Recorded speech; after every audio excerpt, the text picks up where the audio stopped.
Good evening. Welcome to the Diablo 3 podcast. We are online at DiabloInkGamers.com. I am your host, Flux, and I'm joined on this week by Rankil. Greetings. And returning from his deathbed, Neinball. Oh, hi.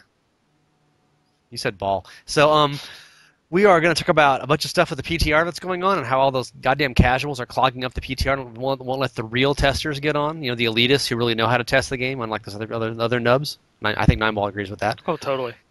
Yeah, me too. And Rankil doesn't because he's an elitist. And community buff if it's too good, etc. And some stuff about the new item sets, how they changed some things, and the Marauder set was totally nerfed, and all the demon hunters are pissed, or perhaps not.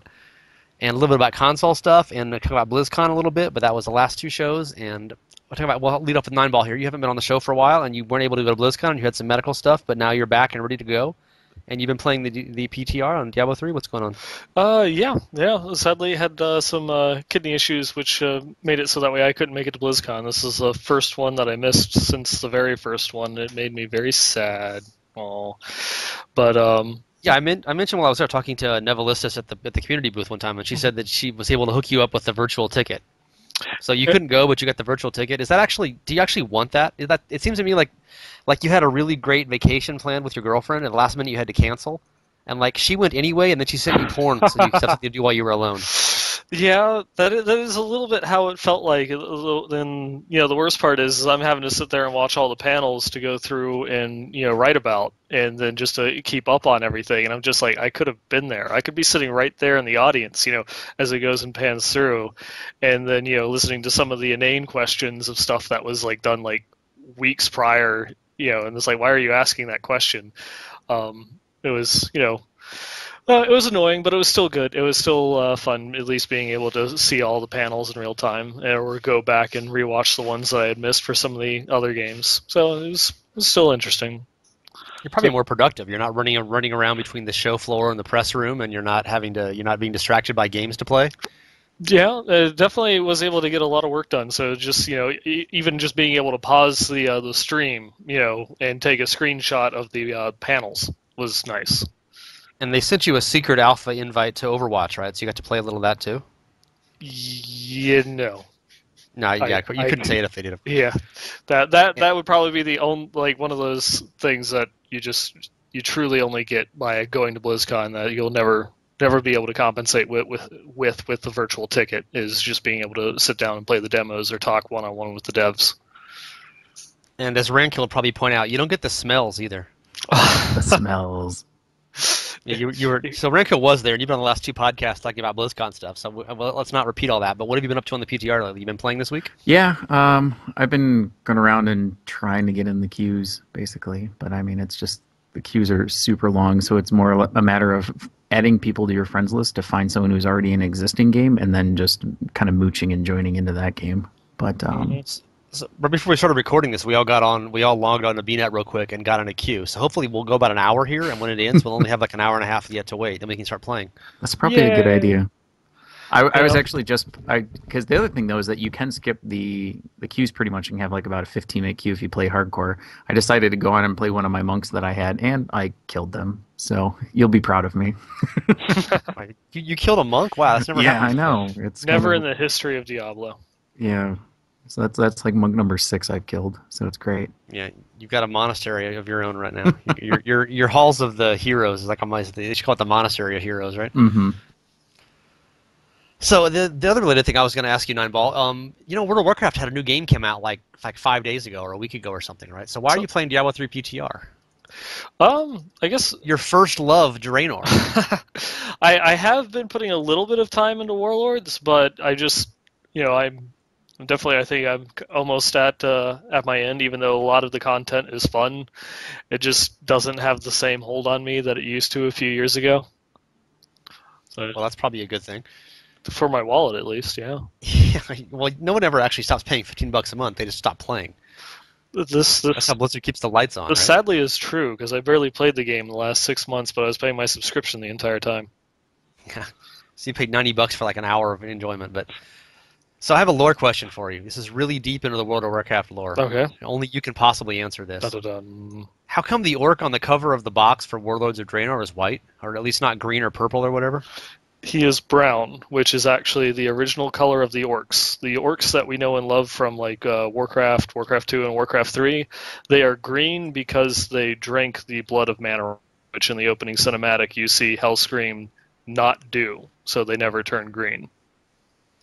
Rankil, do you know if he just made that up on the spot, or is that actually true? No, it actually is true. So Ah, damn. I was hoping you'd make something ridiculous up, so I would never have known the difference. Okay, so there you go. I was wondering if he was like a Kerrigan thing, like he's becoming human and like he's kept the orc teeth but lost the orc skin tone. it's so much Back to the Future in that it's I just kind of find it humorous in a way. It's all like next thing you know, there's going to be time machines and finding the sports almanac. I wonder if there's a quest in there finding the sports almanac. That would be great. That would be beautiful. I'm gonna have to go looking for that now.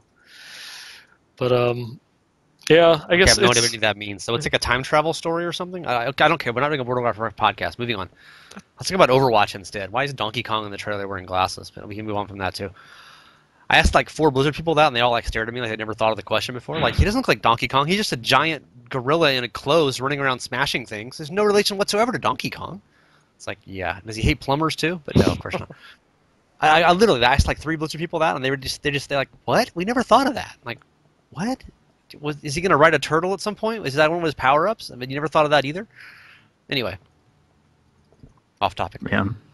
So, PTR, you've been killing off monks around Kill, and I was on there the night when it went live, and there was like a 1-minute delay to get on to play, and then I got on the next day, Friday, and played like all afternoon for like 5 hours, and got up to Paragon 200 already with my Season 2 character. Mm-hmm. And there was a little bit of delay, but of course, the thing is you never leave the game, because if you leave the game, you can't get back in, right? So. Yep. I'm kind of wondering if that's changing the gearing options, because of course you find a billion legendaries, but you don't find a Ring of Royal Grandeur, and you can't skim games because it takes you an hour to recreate a game if you leave one. So that's the one item I haven't found 57 of at this point. So, and I'm probably never going to. Yeah. So are they running the PTR servers on the World of Warcraft Draenor launch servers? What's going on with this? Yeah, there must be some. I don't know what it is with them. It always seems on PTR they try and do these. The limited amounts of like servers that are available or something like that. I mean, maybe or they're just artificially limiting them, but yeah, it seems like say there's 100 servers that are running for the Diablo 3 servers. They have like a half computer that's running on some guy's like phone or something like that. I don't know. It's just it's like on Wyatt Chang's laptop on his desk. Yeah. That's the whole power. So obviously they wanted to get more people testing it, so they gave us this gigantic community buff, which is 22,000% legendary drop rate and 300% EXP and stuff. It makes it really fun, and that apparently worked too well because now nobody can get on to play. It's the old cliche, right? Nobody goes there because it's too busy now. Yeah. And of course, you're also running into the same problem of everyone going through and complaining, like when we got that legendary buff towards Reaper's launch, and then they just made it permanent. Now everyone's going and saying, well, we want 2,000% legendary drop rate forever. I hope not. I mean, there are people that are saying that, but it's just, no, please no. But they're just very, very stupid people, so we don't care, right? It's too much. I posted that this afternoon. I mean, I put up a vote saying, is it awesome now? Is it too much? Is it going to spoil people for the regular game? And everybody I've been texting, I mean, every other IM we send is like, this is going to ruin us for the regular game. But it's a joke, right? We don't actually mean that. Yeah. The only thing that I would see that it would be kind of worthwhile to have something for that, though, is if they had, sort of something that was like it was a literally 4-hour, season or something like that they had that was a race, and it said, okay, in 4 hours, whoever gets the highest grade of Rift, and you get, some fancy little, if you make the top 1,000 chart or something, you get a fancy transmog or whatever it is. Like, that would kind of make sense because it gives you this, super rush or whatever, but it's still, the problem is that it takes all those characters and then throws them into non-season, so it's kind of like no matter, even if they put it as some sort of side event like that, you're going to end up, tainting basically the non-PTR servers. But I don't know. I mean, maybe because even if it is for 4 hours, maybe someone gets 4 hours worth of, accelerated drops or something like that, and it kind of incentivizes people more to play on it. But I mean, maybe not making it 20 times the drop rates, but double or something. I don't know. I mean, I leveled up a new character from nothing, the season 2, and I played softcore because I wanted to just zoom through and not have to worry about stuff. Mm-hmm. And you find lots of legendaries for a while, and then you get to level 30 or 40, and you start finding ridiculous amounts. And then you get into higher levels, and once I finally got to T6 and like a Paragon 100 or something, it was like, it's just, I mean, it's ridiculous. I mean, every boss, if you get an elite that doesn't drop a legendary, you're like shocked. Mm-hmm. And routinely you'll get 3 or 4. I had one where I got a 5-pack of champions, and all 5 of them dropped a legendary when they dropped individually. It was like ding kill, ding kill, ding kill. It was really quite nice. After like 3 of them, I was laughing. I'm like, because the last one's going to give you one. When the whole pack dies, I'm like, is number 4 going to drop me one too? They were just sort of perfectly spread out. So there was like 2 or 3 seconds between each one, and it did. So then, and that's like not uncommon, So there's lots. There was a question there somewhere. Yeah, I'm waiting for it. Is he going to keep going? But yeah, is it too much or what? I mean, is it obviously it breaks the whole testing paradigm, Yeah, it's something that people have been asking for a while. People have been wanting, like, when you are on the PTR, some vendor that you could at least buy some of the legendary, or at least some of the rare legendaries or set pieces from, just so that way you could test the changes.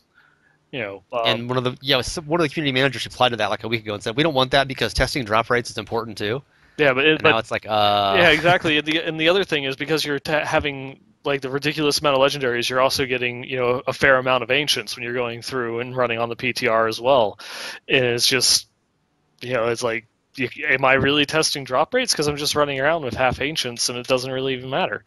Well, I think that's kind of the thing, is just to see the value of ancient items and kind of how they are for value. Because I mean, if it's supposed to be that 10% chance of a legendary is going to be an ancient one, having 20 times the chance, it makes it so that it's more that the legendaries are rares and then your ancients are really what you're looking for, as far as legendaries. So it kind of more just bumps up the tier, I guess, to to the end all of what you're looking for. But I mean, I think it like you were saying, is it's good for testing out builds and things like that. Like I went on and I played a wizard because I haven't played a wizard in forever, and I wanted to go through, and I was just like, well, this is a good time to play it because I'll be able to get and within, gosh, it was like 2 hours or something, I had full Firebird set, and I'm like running around with an ancient weapon that has 4,200 damage or something on it. So I mean, it's it's pretty nuts when you end up getting all the gear and stuff on it, but it very quickly came to the point where it's kind of like, okay, I've seen pretty much everything I need to see about this. And then again, you're looking for the super rare items, which even then are still not dropping, at that good of a rate, really, that it seems like. And it's kind of like, again, you're getting into that one thing. And I think it almost in a way is something that shows how rare those rare items are, when you end up getting that sea of items and you're getting them all at once, and then it's kind of hard for you. Like I still had yet to see a furnace on my, I forget how many hours I have on my wizard. I think I have like 20 hours or something on my wizard on the PTR, and I've yet to see a furnace. So it's kind of like 20 times 20, that's 400 hours played that I would have with that character.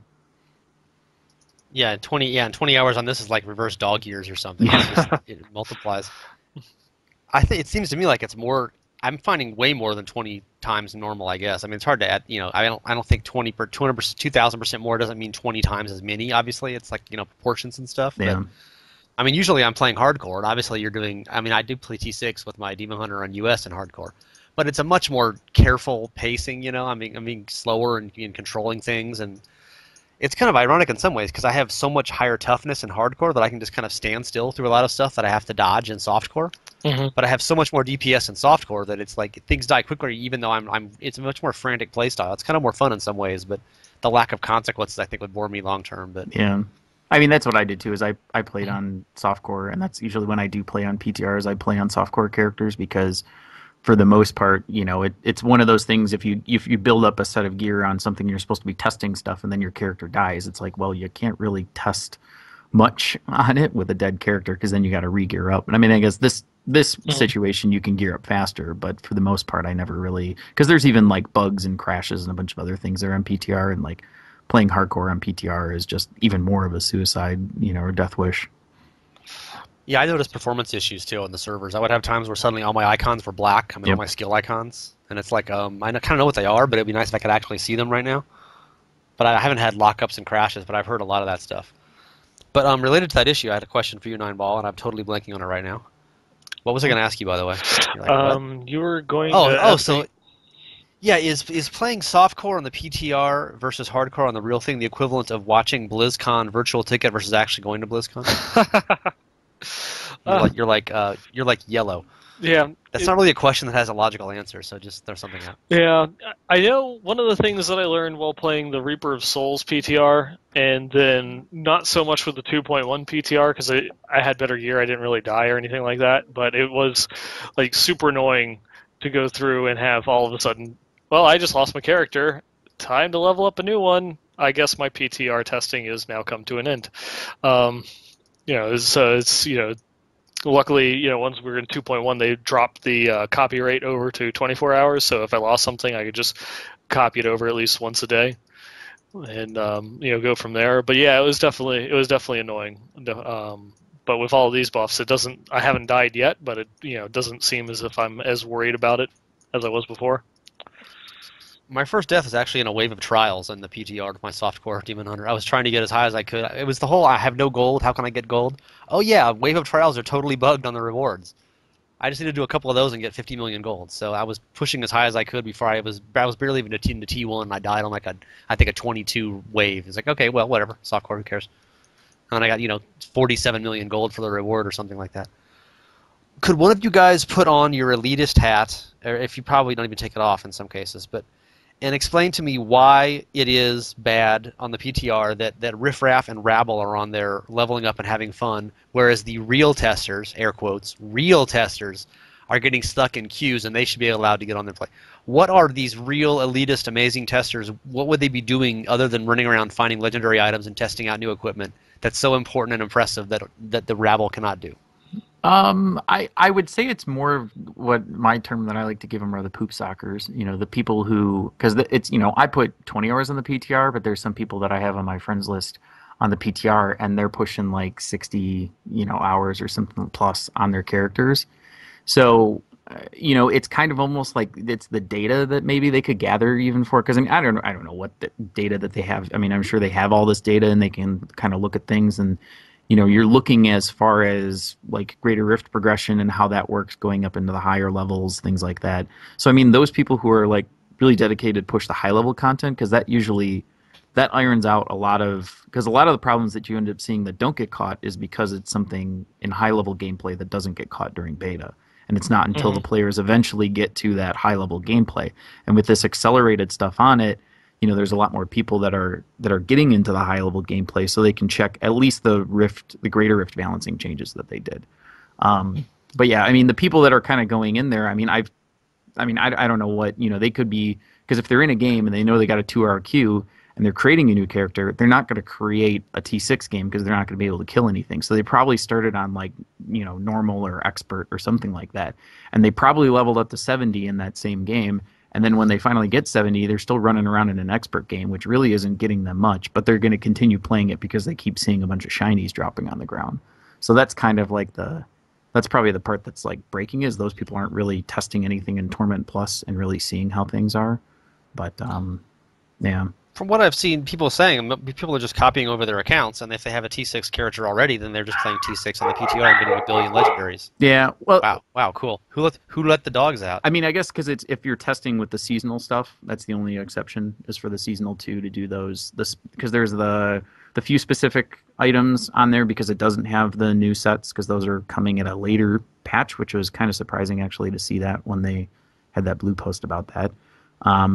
So, and then there was like a couple legendary gems or whatever that are that are only seasonal as well. So, I mean, is the Gem of Ease seasonal? I didn't even realize that. I think. I mean, I have one, but I don't know. I mean, if you have one and it's non-season, then I would assume maybe. And I played seasonal on the PTR. Season 2 is what I played. Oh, okay. Yeah, I think that they are season only at the moment. Because I thought that... Because I have 3 new gyms, I didn't know if they were seasonal or not. Yeah, I didn't pay attention to that. So that's kind of the thing, is that, for people who are testing basically for the new seasonal stuff. But I mean, really, even for most of the seasonal stuff, there's not... again, it's kind of like the same thing that was Season 1. There's not that many, seasonal things that are just like, hey, come here, do this. You can play a lot of these things. It's just as underwhelming, in a way, for the most part. And that's kind of... But I don't know. I mean, people are playing it, at least. I mean, everybody who I know, who I see who's playing, I mean, I'm also, but not just people who I join in games that are playing seasonal, but a lot of the people that I had previously on my friends list, they're all playing season 2 characters on there. So I would think that the majority of people are playing season 2, but I don't know. I just was wondering if people are claiming like they're these expert testers who aren't getting time to test, and it's like, well, are they going to be writing these long bug reports in the forums or something, or what do they think that's so magical about them playing that other people are not playing? Yeah. And I don't know. I'd be interested to hear if Blizzard had any. I guess Blizzard would want to say. I think those people are the actual QA testers, really. I mean, they would probably get, those would be the actual professional testers. I mean, I think this is more just overload the server, get everybody to do on this, and then just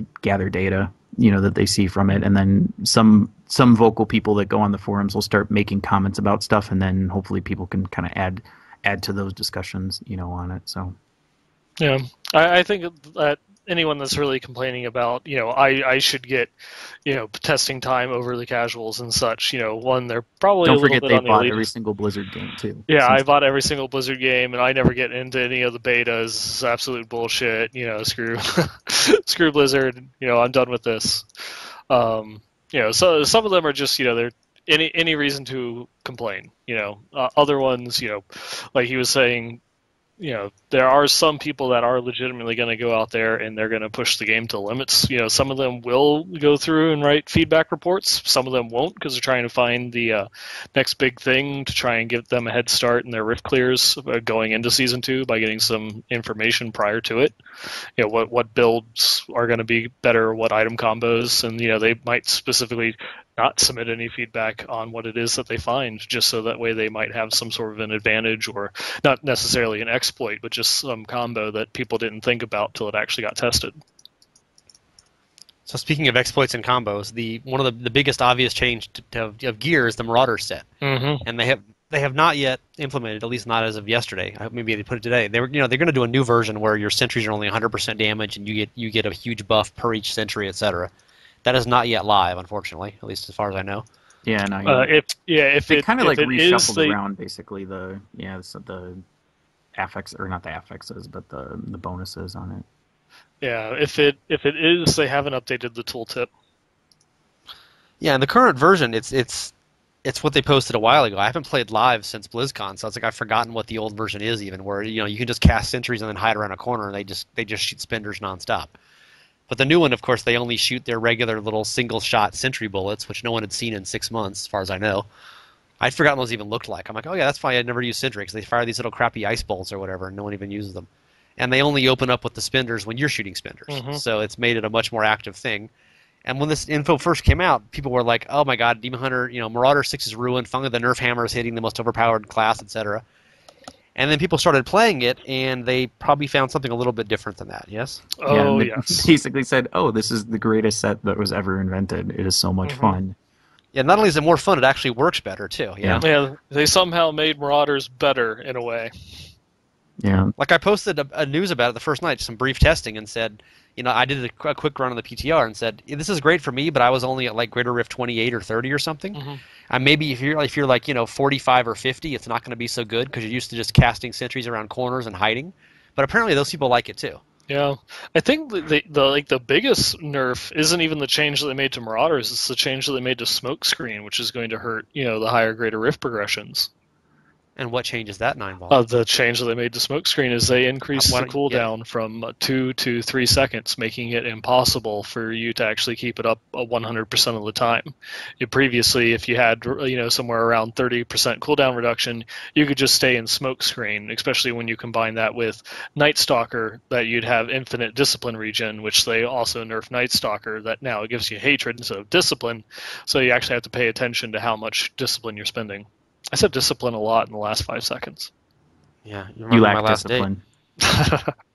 So you're saying that Demon Hunters can only keep it up 100% of the time, huh? Yeah. Yes. So the honeymoon's over, right? Yeah. It's a problem when you're that far into your relationship.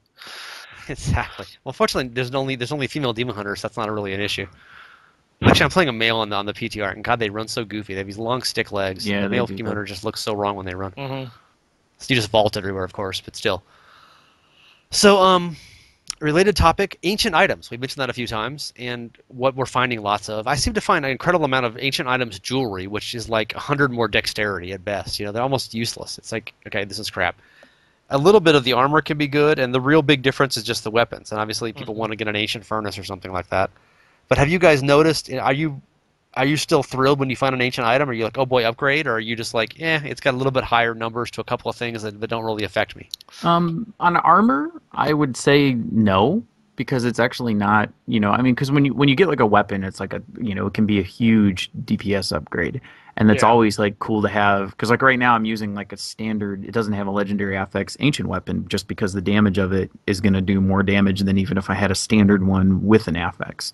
Um, but then, but yeah, like when you get an armor, and especially if it has something that's got, say it's a pair of gloves and you wanted attack speed, crit, and crit hit damage on it, those attack, crit and crit hit damage, those don't scale up with the ancient items. It's only the main stat. So then you only have one stat on there that really changes. I think the armor might go up a little bit too, but yeah, so like when you look at it, you're like, this really isn't much of an upgrade, and it's like, so I feel armor pieces when they're ancient, it's nice to have, but it's not something that you're like, where when we were talking in story time with Wyatt, he kind of he was making a point to it, saying that like ancient items would be where you'd build something around those ancient items, but I don't feel outside of a weapon you're not going to be building anything around them. So I mean, they need to do something to like buff up the legendary, procs or whatever it is on them, like make them do more damage, double the proc or whatever it is on it, the effect on it. Something needs to be better to where you get some item that you normally wouldn't use, and it's an ancient one, and you go, instead of like Sash of Knives, instead of that doing a 300%, maybe it does a 1,000% or something. Sash of Knives, a little thing around you or something every time you attack, and you're like, oh, that's cool. I'll actually use that. But I like that. You didn't mention that secondary stats go up too, so you can get like 3 to 5% more gold finds sometimes. yeah, yeah, and You it's can also get like Yeah. 40% more cold resistance. I mean, don't forget that, man. That's big. Yeah. But of course, you don't get any increased radius of gold pickup. So that's this yeah. just really sad. Yeah, That's the I, killer I right think there. that I mean, yeah, they need to make all the stats scale, or they need to make even just adding maybe like a fifth primary affix on it. I mean, that even alone, getting a fifth primary affix would be something Wow. that's nice. Yeah, So now that would be a game changer. yeah, Well, the problem with all that stuff is then then it they're becomes a like ancient requirement. items are just a little bit better. Maybe if you make it with much bigger legendary buffs or 5 affixes, then they really do become mandatory for every slot, right? Yeah, Hmm. I mean, currently it's like people are saying they're mandatory, etc. It's nice if you get them an armor or something. I mean, I have like most of my Marauder set from on my Demon Hunter is ancient, but that means they have like I have like I don't know 500 more total dexterity from like 4 items or something. Hmm. It's not a big difference unless you get it on a weapon, in which case it can be gigantic. But I guess the point is, do you want to make it like a whole nother tier of gear, like adding elite items in Diablo 2 expansion, or do you want it just to be a little bit better in case maybe once in a while you get one that's really awesome? yeah. Well, I mean, what's the philosophy? I do like it where it would just be a little bit better, and I think that would be fine. Well, that's Um, what we have now. So yeah, Yeah. I mean, but I still think that the armor needs a little bit more buff because the how strong weapons, like maybe weapons need to be toned down a bit and then armor buffed up a little bit, because like I almost feel that like each slot should give you an equal amount of like DPS or toughness or whatever of an upgrade to it.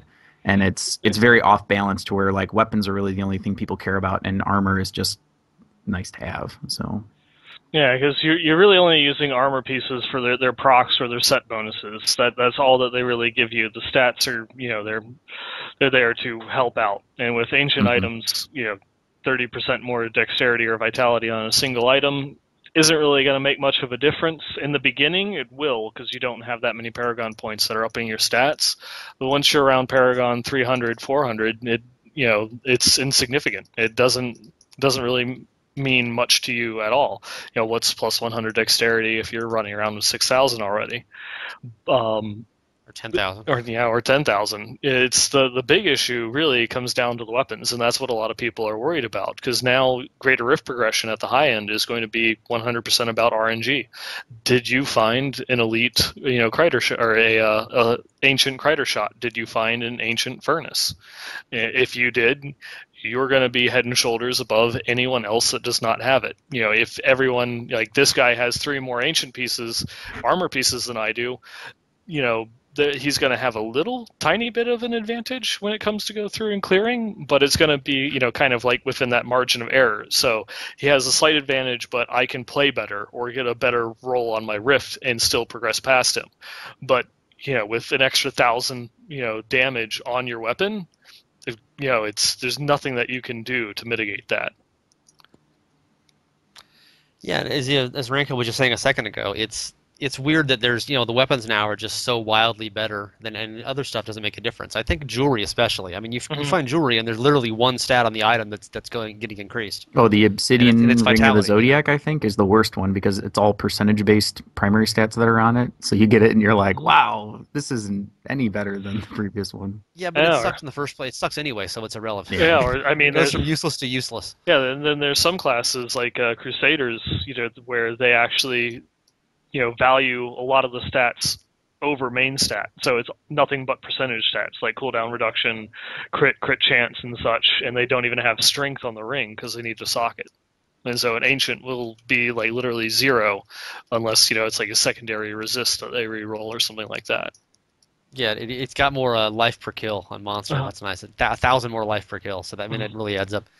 Yeah, so I mean, obviously this is the PTR, and that's kind of the whole point. And hopefully they're going to change stuff and make it so if not, I mean, currently weapons are like if it's a 1 to 10 for how much difference it makes getting ancient. Weapons are like a 10, and armor is like a 3 to a 5, and rings are like a 1 or a 2. Yeah. And it would be nice if they were all at least like a 4 or 5 or something. There'd be some point of like you'd want an ancient because currently, I mean, it's so important, especially like with item. I mean, everyone's got their 6-piece item sets on. And you're never going to change to some, different bracer or shoulder. Okay, bracer is not a good example, but, chest or legs or gloves. It's like, ooh, a different set, and it could have triple the stats, and you wouldn't change because you can't lose your 6-piece bonus, So there's so many items. It's just like this is a throwaway. I'm not even picking up a lot of rares. A lot of actually it's the new rares. The legendaries now, you see something like a helm, and there's no possibility I'm going to pick up an orange helm and use it on my demon hunter. So I just run along. I mean, why waste the time when you're finding 60 of these things in 10 minutes? But obviously that's because there's 2,000% legendary stuff. But still, once you no longer need the souls, it's like who cares? Yeah, and I mean, and I guess the other thing too is it's everybody wants it's just going to be the same what they're looking for, but it's going to be ancient items. So everyone wants a furnace now, but really it's more you just want any ancient item. That's a 2-hander, and that should be good enough or better than a furnace.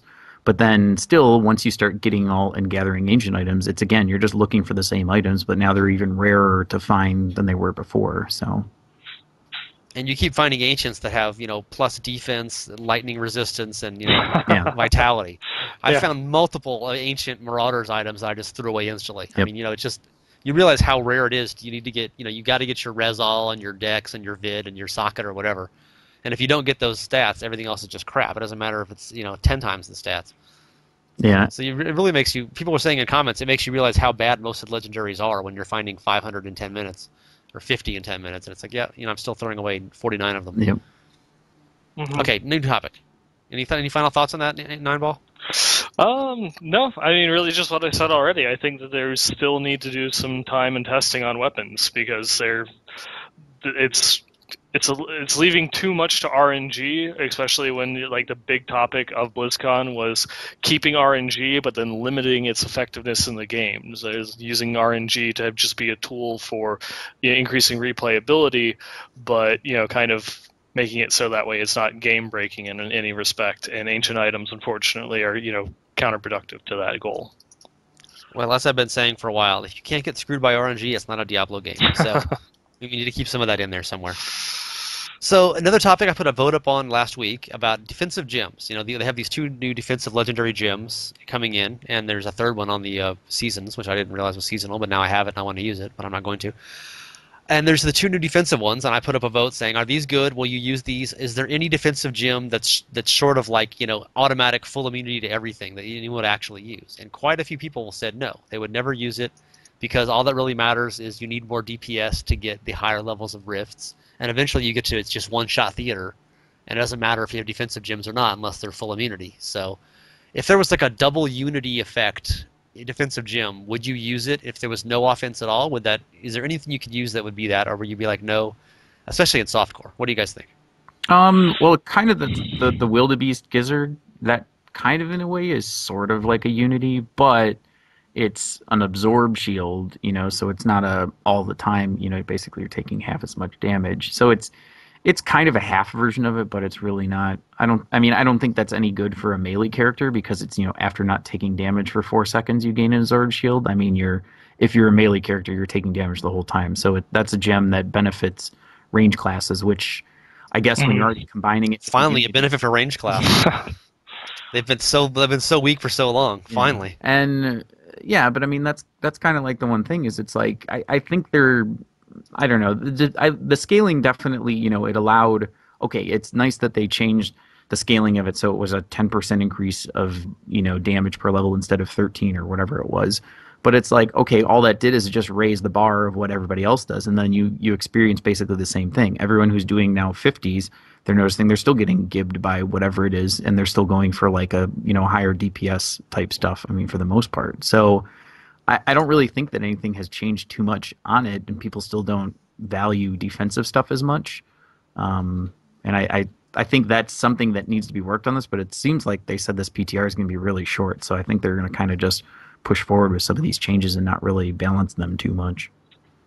Like he was saying, I find the Wildebeest Gizzard, that gem is the only one that's slightly interesting, just because of damage scaling. Even though it looks like reduces damage by 75% when you drop below 50%, looks interesting. It's not reducing that much damage overall. But the ability to get, say, like 50,000 additional healing per second, looks interesting to me as a hardcore player, though I don't know if it's something that I'd, swap out an Enforcer or something else for. So it's, it makes me think for a little bit, but maybe if they could add something else to it, even make it, like you were saying, like a double unity, if it's, just a flat 50%, decrease in damage, and I can use that and swap out an actual unity for an SOJ, or even just, that will have usefulness in parties, could be nice. But it really is with the, like you were saying, just the amount of damage that you have at those greater rift levels that you can't compensate for it at all. The damage is just too insane. Now I haven't gotten there on the new season, so I haven't been able to test it out for myself to see what the damage is like. Yeah, one of the other things too is it's also, I mean, granted you're getting these insane legendary drop rates and stuff like that, but there's a couple things that aren't necessarily accelerated. You have your gem progression is still the same, but yeah, because you still got to go through and do the same rifts and everything else that you had to do to upgrade your gems, and since they should give us like 5 from Urshi or something. Yeah, PTR. and then the other thing is crafting materials, like for doing enchants and things like that. Because you're getting so many legendary items, it seems like I'm not getting enough. I know it's not necessarily magic find, so it's not turning those blues and the rares, but it's like my inventory is not really. I'm not getting as many blues and rares or whatever anymore, and it's really kind of for like a lot of things too is like, oh, I have this really good chest piece and I want to go and roll this, and it's like, god damn it, I'm out of crystals again or something like that, and I can't reroll. Did you see the screenshot I posted when I got the 10 of the green goblins in one little corner? Dude, that is probably the best goblin, at least in the circumstances with this PTR. That is the most sought out goblin I've yet to see one yet. And I'm just like, every game. And I got a 10 pack of them in rifts, and there's like 500 plans sitting on the ground. I mean, it's not even a beam. It's like a wall of light. Yeah, you're probably set. And then that's another thing. And I got about 1,500 veiled crystals from that. Just that one encounter. Plans drop pretty low too. They don't seem to be affected by the legendary drop rate as well. So that we were joking about that because we would always hear these comments for years about how I'll be so glad to get the last plan that I can start getting more legendaries, and Blizzard would be like, no, they're on the same drop tables. It's all different. Yeah. And now it apparently that's actually the case because you find 50 legendaries an hour in one plan. Mm-hmm. So who knew they weren't lying to us all along? Yeah. I'm shocked. I bet Neinball's not shocked. He trusts them. That's what having faith does. He even believed that story about why the orc's not green. So yeah. So one related thing I wanted to mention about the Unity is my example was if there was a double Unity legendary gem, and of course that's kind of what the one does, but the trade-off is different because using a Unity is not as good as using some other ring probably, but it's not like you're giving up that gigantic a drop of DPS from a Unity to something else, whereas not using an offensive gem, you're giving up a level 40 of whatever efficacious toxin or something. I mean that's a gigantic amount of damage that you're not getting. So it's actually a bigger trade-off in terms of you're both adding the defensive legendary, but you're losing so much offensive damage. I mean, imagine if a Unity had 0 offensive benefit at all, right? Then nobody would use it just for the defense. It wouldn't be good enough. I mean, at least you get a pretty good stats on a Unity. I still think that the defense, though, I mean, the defense kind of in a way it warrants it, but it's an extra, sugar on top because it's. I mean, the ring alone, if it didn't have that defensive, people would probably still use it. It's just that it Well, helps I them wouldn't. to take hits basically because it's a Well, double your top. compared to an SOJ and Yeah. a Rourke or Yeah. something, though. I mean, there Yeah. are better options. Yeah. Now you've found 20 of them each on them. I found like 9 unities and like about 10 SOJs on the PTR. It's crazy. Yeah. But my other Unity story, as I started using it, I had never used one in hardcore. I never had 2 of them. I always just had one Unity and could never find another one. And of course, you immediately find a ton of them on softcore and the PTR. And I'm like, oh, I should use this. I never tried this. It'd be fun to try it out. And so I put one on my Crusader, and the next thing up was the Skeleton King. And I had one on the Crusader. I had one on my, not Crusader. I had one on my, what's that idiot with the shield that you hire and he walks around behind you? Glorious! Yeah, Templar. Whatever the follower's name is. Cormac. Glorious. That was a Yeah. good one. Yes, of Can we course. fight And I had more one like on him that? and one on me, and I go to the Skeleton King, and I drop a couple sentries, and he starts up, and he does one swirl, and I get one-shotted from across the screen. And I was like, what?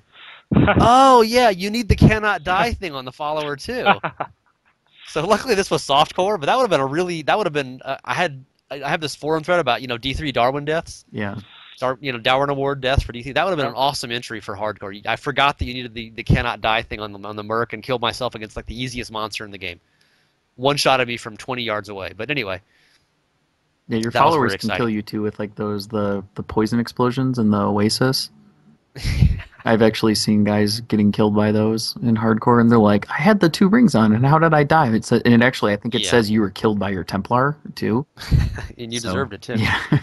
Yeah, so if anybody doesn't know the double Unity thing, you need both Unity on you and on your follower, and the follower has to have that cannot die bonus from his special follower item. Otherwise, you will get one-shotted by a poison flower in the Dogger Oasis. I like wearing my Like Unity in having groups, the too. Neinball one time. Yeah, Like that in was software. That was actually my. That's what took me the longest in patch 2.1. Is I found double unities. I want to say by the time I hit Paragon 80, but it wasn't until around like Paragon 170 for when I found the actual token for the Templar to make him immortal, so I could actually start using it. You couldn't switch to a Scoundrel or an Enchantress? You didn't find those ones sooner? Nope. Because I'd found 4 of those for the Scoundrel on the PTR, and I had not found any for the Templar. I was using him for I need the resource regen, and I was like, oh hell, I'll just switch to a Templar. And like the next game I found one. Once I switched the gear around, it's like, oh crap, I had to switch all the gear back over, which took like 30 seconds. Just horrible, endless nightmare. Okay, a couple of other things. Moving on, console stuff. You said you've been playing a little bit of console on the UUE Rankil. Mm-hmm. Okay, well, I don't care about that. I just wanted you to say that's just my intro to the thing here. So, actually, I do have a question for you. So, one of the things that's come up a lot with the console is people have been saying you can't play multiplayer now because people have so many dupes and cheats and magic items that they're giving themselves. Basically, it's Diablo 2 all over again. Yeah. Have you run into that in multiplayer? And are you super hacked and awesome? Public games, yes. Like if you go join a public T6 game, guaranteed you're going to have at least 2 guys that are going to have the glorious Russian sword of fast masturbation, whatever it is. It literally has a And name. it's like 50k DPS. It has some. It's Interesting like name. something's Russian sword of something. It's like I don't even So someone actually hacked it to make it the Russian sword of whatever. But yeah, I mean, you join in those games, and these people are shooting like something that's crazy about the weapon is it has something like 30 attacks per second. So like people are shooting out shots that are like their normal generators and signature spells, and it's just a constant stream that's shooting. Like it's almost like back in the day when you played Doom and you hacked everything so that you could have like super fast shots with the plasma rifle. It's kind of like that. Like that's basically what these people are running around and doing. And like I've looked at some streams because you can go on your PS4, which is really if any PS4 stream, it's actually labeled as like Diablo 3 Ultimate Evil Edition English or whatever. So if you go on Twitch, it's not usually they're not in the D3 unless they know how to do it and like go back to the website. So they're all kind of segregated away, but a lot of those guys you can watch them on your PlayStation because that's what it looks up on your PlayStation. And yeah, and I was watching a few of them, and I'm like, how is this fun? Like the dude's like, he's like, yeah, I got Paragon 1300 going for 1400, and they're like running Rift 100s, and it's just everything is just dying around them, but they're like shooting just like something that's like a basic shot, like signature spells. They're not even using any sort of builds or anything else. They're just firing basic shots and everything dies, and it's like, okay.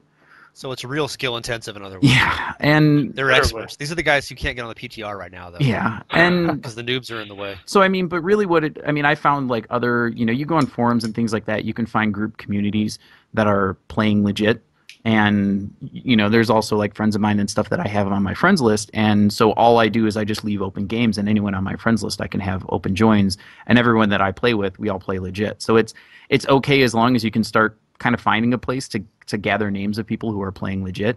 But then, like, yeah, once someone joins the game or something, they're like, "Oh, here's my friend" or whatever, and I immediately first inspect this person if I don't know who they are, and if I see any sort of hacked item, then I'm like, "Oh, that's it," and I just leave the game, unfriend the person who brought in their friend that was the hacked person, and I'm just like, "Nope, not playing with you."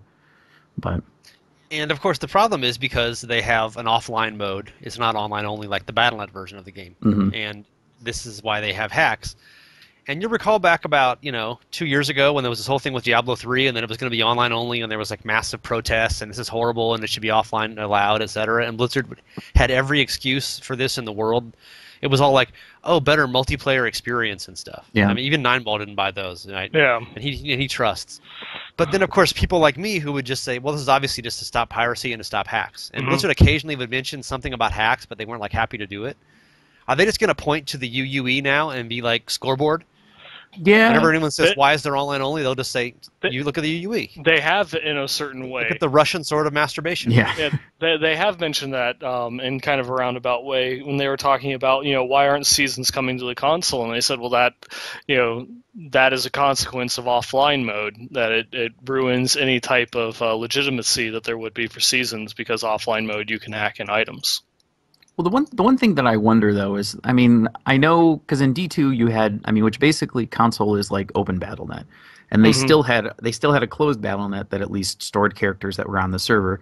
Now, it doesn't mean that it wasn't susceptible to dupes and some other hacks and some other things, but those still weren't.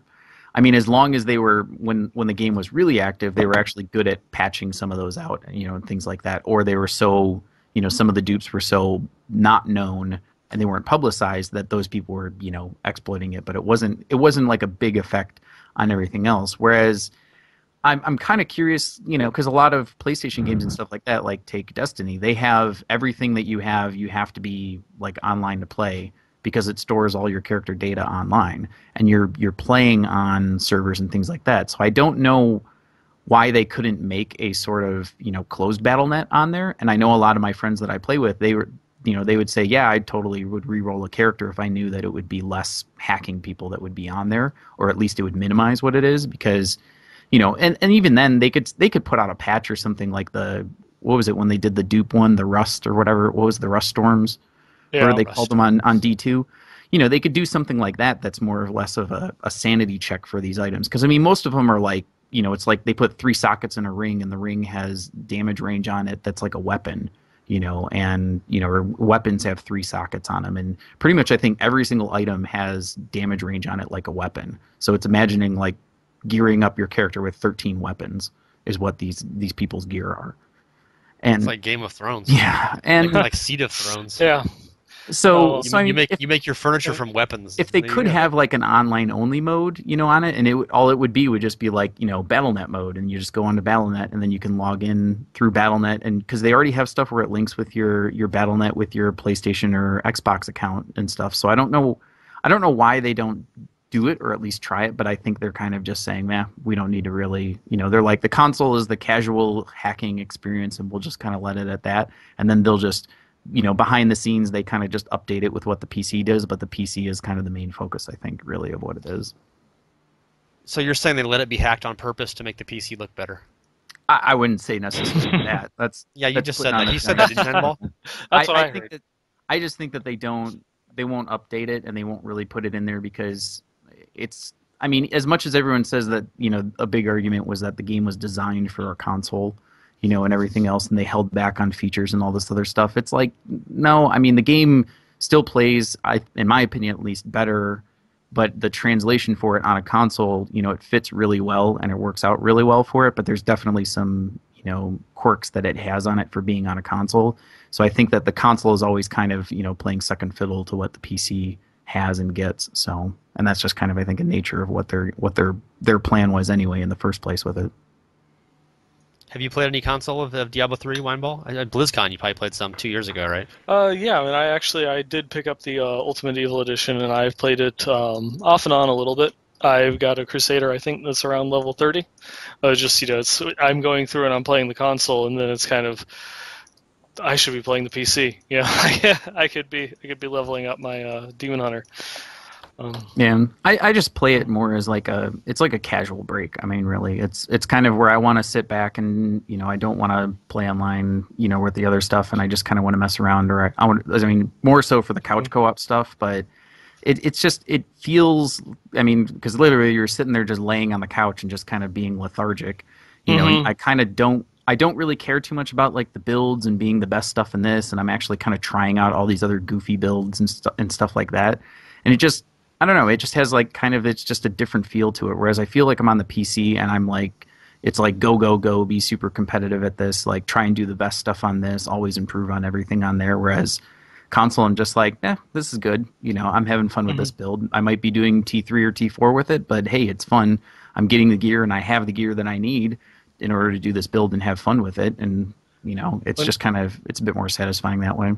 One thing that I notice is that the console does make me change my mentality a little bit when I'm playing, because it actually shows the timer for your kill streaks. Yeah. Oh, yeah. The kill streaks is awesome, though. Yeah, and then you get every single thing you kill so every monster you kill, the number on the screen actually goes up like a reverse counter. Yeah. And it's got like a little fuse timer that's on it. So really, like what you're trying to do is, that's actually probably one of the best parts that I do like about playing, is just trying to chain those those kill streaks, and you're getting like 300-400 kill streaks and stuff like that. And then you get so pissed because you dashed across the screen or something else, and you're about to swing, and like you swing and then it goes away and gives you the bonus that says it completed just as you like hit the guy or something that was in front of you, and I'm like yelling at the screen and something in frustration because I didn't get the the continue to the streak rather. But yeah, or even just the kill streak bonuses themselves are a lot better. Mm-hmm. Yeah, you get experience gain. Yeah, it's like 3 times the experience that you can, and it's pretty easy to get, because 3 times experience I think is like 100 kills, and that's pretty easy to get. So it really, like, your Paragon levels are accelerated a lot faster. I mean, really, with 3 times experience gains, it's like the experience gains you get on PTR right now is kind of what you get on console, as long as you're good at chaining kind of mobs together, but you get better at doing that. And even for like a 50 kill bonus or something, it's like 2.5 or something like that. Like so you're pretty much like almost guaranteed getting double, I would say. And if you can press it onto, I mean, my highest one I've got was like a 500 kill streak, and it was like 4.5 times experience or something. So, and it's kind of nice. You get one of those and you can get like almost like a full Paragon level out of it, even being, I'm like 180 Paragons or something. So yeah, it's like instant PTR bonus. Yeah. Almost. Okay, not instant, but eventual. Okay, I don't have a console because mommy says the TV is wicked and I'm not allowed to watch it. But I played some at BlizzCon, and I played multiple characters on the PS4s they had there, and including I especially played the monk and the barbarian because they're the melee characters.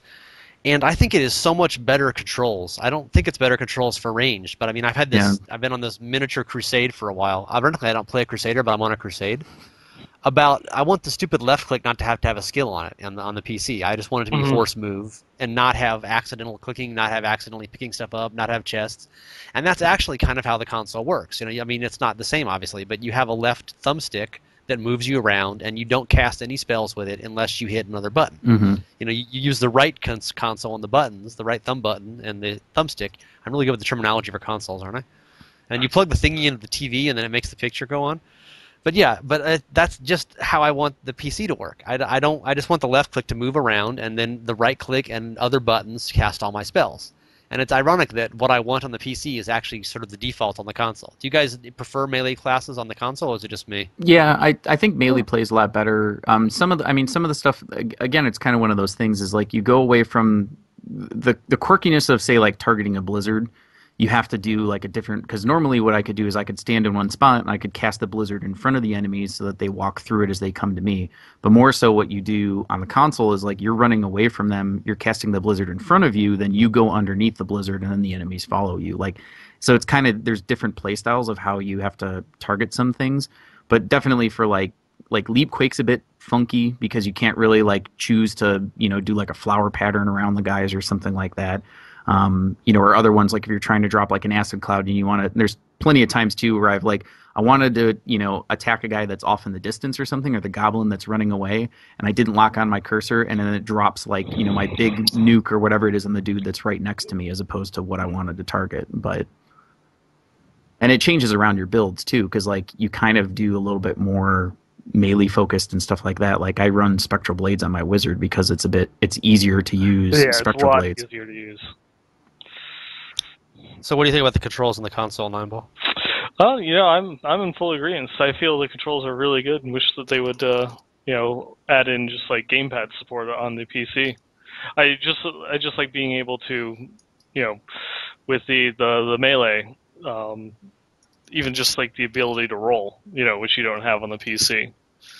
It always gives you that effect. It's like the Zelda effect. I'm moving faster even though I'm not.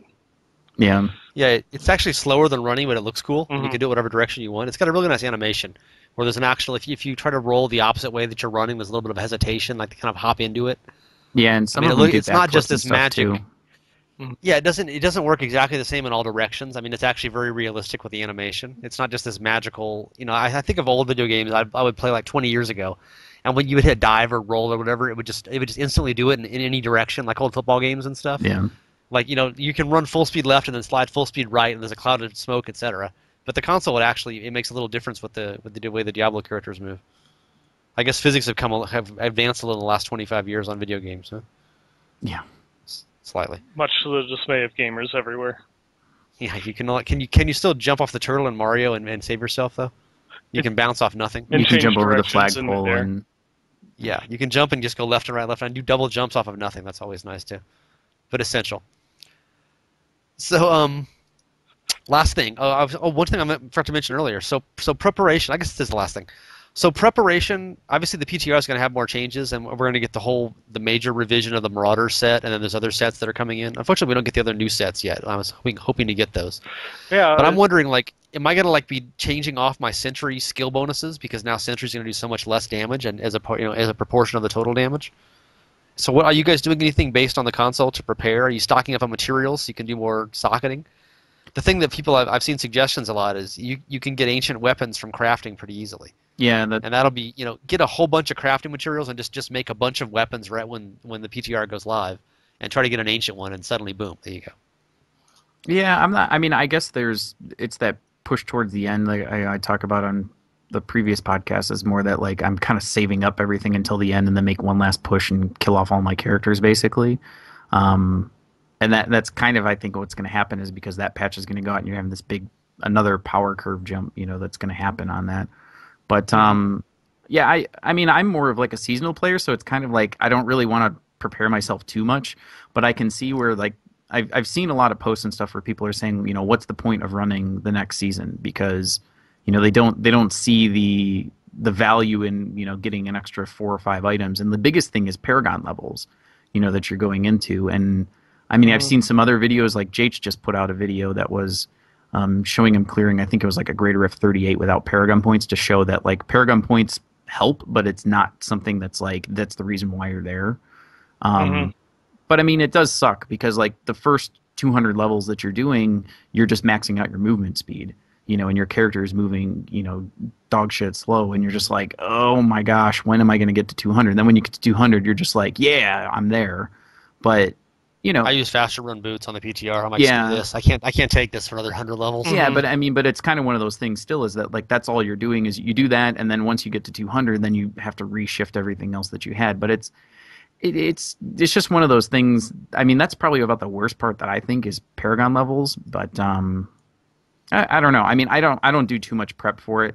I don't see a big need to do big prep for non-season stuff because I'm not big of a non-season person. But there's plenty of people that are, they've only played non-season. They still play non-season right now, and they don't really play season that much. So I could definitely see where the crafting ancient items, because it's really easy to get, like I was talking before, you're looking for a furnace. Well, if you get a two-handed ancient anything, it's going to be better than a furnace. So, and that's going to be a lot easier to get than actually trying to find a furnace yourself. You couldn't name a two-handed crafting weapon if you had saved your life, could you? There's Cinder I think Cinder. Cinder Switch is one-handed, and you No, both died no. because I can't name one either. Or there's Sunder. Sunder is a two-handed mace. Is that one? Oh gosh, I forget. Okay, you're still dead 'cause you're not sure. Yeah. Okay, so Neinball, what are you doing to prepare, or are you just going to go seasons and you don't care? I am going seasons, and I do not care. How much of that is based on all your friends list and people in your clan going seasonal? Because that's a big reason I would want to do it. Because everybody, like, I mean, there's like one person not in seasons in the gamer's main clan, you know, and he's like all alone. He's like, "Can anybody come play with me?" It's like, no, we're all seasonal. Yeah, I guess for me that's more of an advantage because I think I would just be playing seasons anyways. But it's the same thing. Everyone in my clan is going through and. Well, don't say everyone. The majority of them are going and playing seasons. Everyone in your clan is running, wondering where the healer is while they're trying to run the Lich King or the Panda King, whatever the hell's in that game. Neinball's like, no, you have a Diablo clan as well. You're saying yes. Yes, I do. But yeah, that just ends up being a bonus. Most of my good friends are going through and playing seasons, so that definitely helps out. Okay, wrapping this up. Any final thoughts, guys?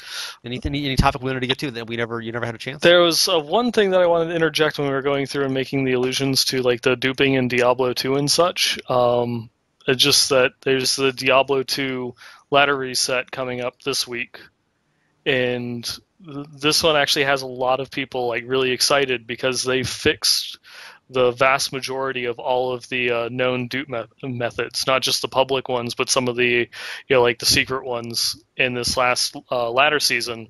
And so this is going to be the first one that starts off with, potentially no or very few dupe methods going on to actually make almost a legitimate ladder.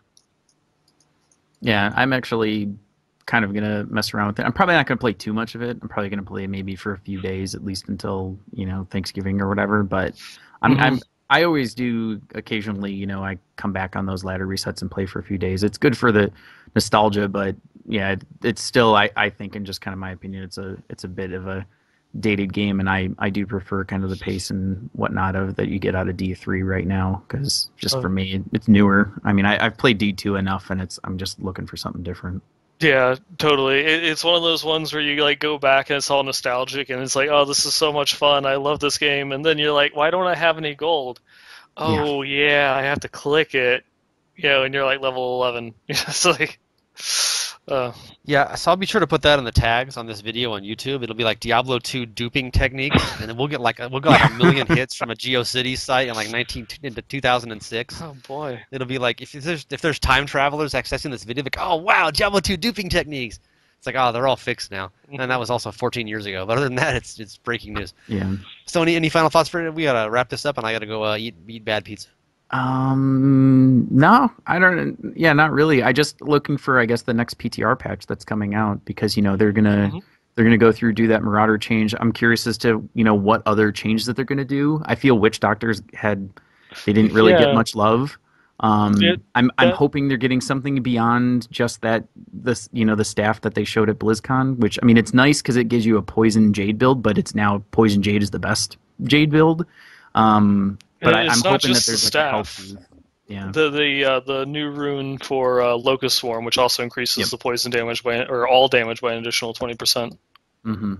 Yeah, and it's kind of like, I don't know. I just it's just I felt that they were like one of the classes, because that's what I did. I played the wizard, and then because I got all Firebirds and all the other stuff, I was kind of like, well, the next thing I'm looking for is a Wand of Woe or an Ancient Furnace. So I'm like, well, I'm gonna just make a Witch Doctor.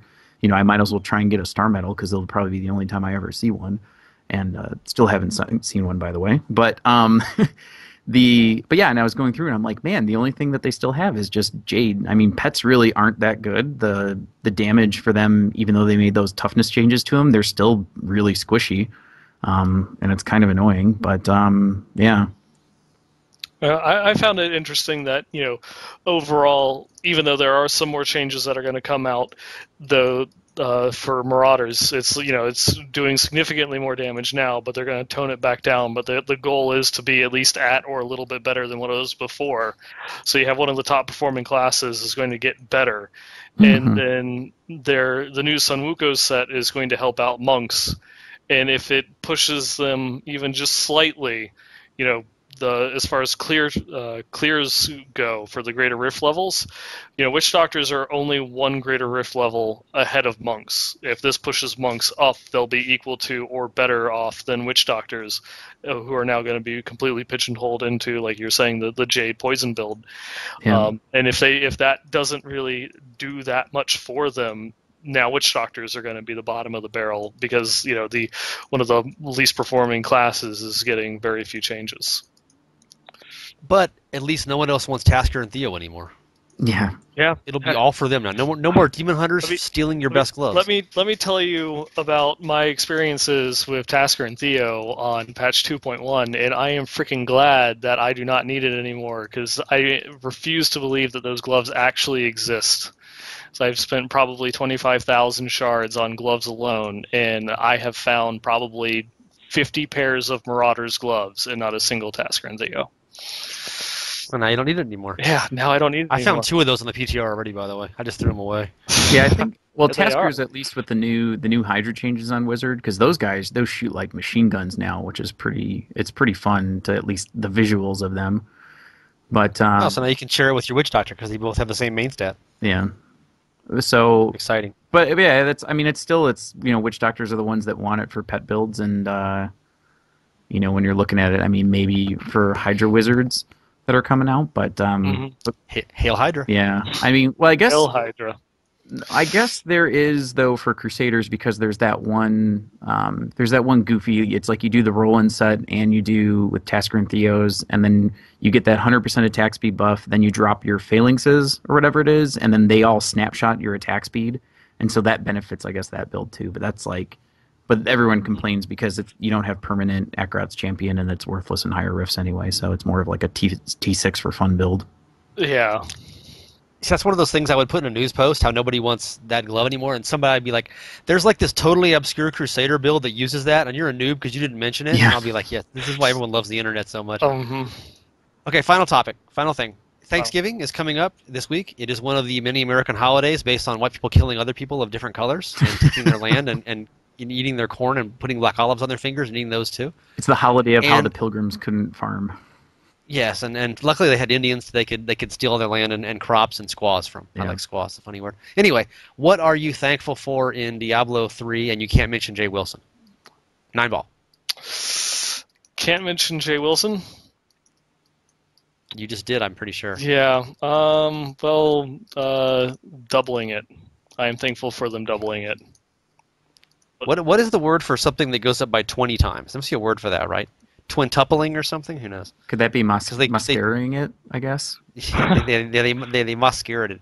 That makes it have really black eyes though, so it doesn't work out real well. So what are you thankful for, Rankil? I mean, outside of, I guess, greater rifts, but I like that the changes that they've done to it to make like a lot more T6 viable farming, because that's actually where I have the most fun at. I like greater rifts and pushing forward on them, but I do like opening up different builds and stuff and doing T6 builds. So as much as the power creep kind of sucks in some cases, but I think the build diversity that increases from that, I enjoy that. So. Yeah, that's the whole topic I wanted to get into, and maybe next show. But now that I'm playing softcore on the PTR, I realize what an absolute joke T6 is. Yeah. And I've often mentioned in the past, why don't we have like T7 through 10? Yep. Mm-hmm. I mean, when I'm doing greater rifts in like 3.5 minutes, and I'm not even, this is a Paragon 200 character I started 2 days ago. It's like, how do people find any enjoyment in this? I mean, at least in hardcore, I had to I don't have a super well geared character, but I mean, you have to it pay matters attention. if you die. Yeah. Yeah. And And it's just, I just can't imagine how people who are doing like greater rift 45 or 50 can even bother playing T6. It's like me playing. It's like playing on T1 with a normal, really good character. Yeah. Mm-hmm. I can't believe it's not a higher. That's a whole other topic. We don't want to open up that can of worms right now. But Yeah. Yep. later for I'm not thankful for anything in Diablo 3 because I'm a bad person. Anyway, guys, thanks for your time. You've been listening to the Diablo 3 podcast. We are online at Diablo8Gamers.com and Secret Cow Moo. Moo. Have you guys even gone into a Rainbow Rift Yes. in the PTR? No. I have not, and there's no reason to do so, and you're wrong if you've done it. Okay, thanks, I guys. will see the cows though coming this week though, so it'll be a nice change.